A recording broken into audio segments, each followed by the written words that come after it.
இப்போ இந்த கொஷினில் பார்த்தோம் அப்படின்னு சொன்னால் கிவனில் D is the mid point of ஓஇன்னு சொல்லியிருக்கிறாங்க.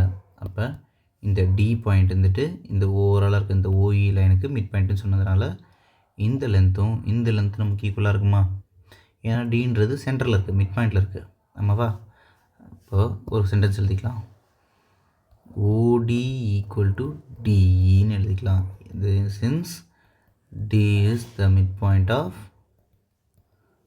ஓஇ. ஆமாவா? அப்போ இது ஒரு கண்டிஷன். Okay fine. நம்மளை ப்ரூவ் பண்ண சொல்லிக்கிறது என்னது? ஓடிசி. ஓடிசின்றது எங்கே இருக்குது?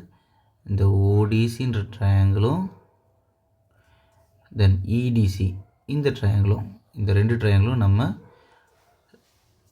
காங்க்ரூயன்ஸ்னு சொல்லி ப்ரூவ் பண்ணணும். அதாவது மெஷர்மெண்ட் படியுமே ரெண்டுமே வந்துட்டு ஒரே மாதிரி தான் இருக்குது அப்படின்னு சொல்லி நம்ம ப்ரூவ் பண்ணணும். ப்ரூவ் பண்ணலாமா? அப்போ அதுக்கு நமக்கு ஒன் சைடு நம்ம கண்டுபிடிச்சிட்டோம். இது நமக்கு ஓகே ஃபைன். வேறு என்ன இதில் செட் ஆகுது? ரெண்டு ட்ரையாங்கிள் ஃபஸ்ட் தனியாக வரைஞ்சிக்கலாமா?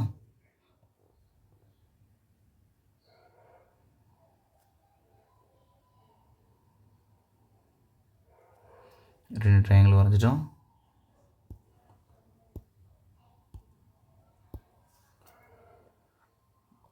சிடிஓ சிடிஇ இதில் நமக்கு என்ன ஈக்குவலாக இருக்குது? இந்த பாயிண்ட் ரெண்டு நமக்கு ஈக்குவலாக இருக்குது. தென் இந்த பாயிண்ட் நமக்கு 90 டிகிரி இருக்குது.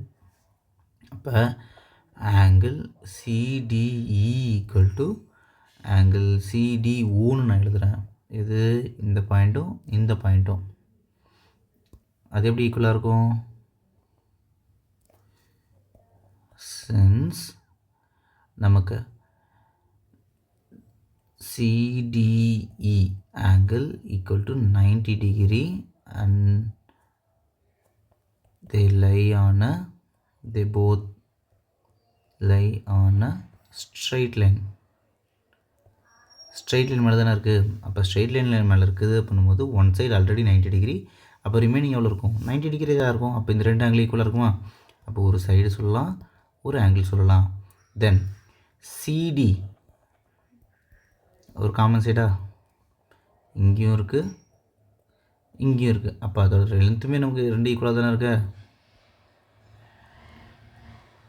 ரெண்டு ட்ரையாங்கிளை கன்சிடர் பண்ணும்போது நமக்காக மொத்தம் இந்த ஓடின்ற பாயிண்ட்டும் நமக்கு ஈக்குவலாக இருக்குது, சிடின்ற லைன் சைடும் நமக்கு ஈக்குவலாக இருக்குது. தென் இந்த டி பாயிண்ட்டும் நமக்கு 90 டிகிரி இருக்குது. அப்போ therefore by side angle side congruence rule, இந்த ரூல் படி triangle ODC is congruent to EDC நம்ம ப்ரூவ் பண்ணிடலாம். Hence proved.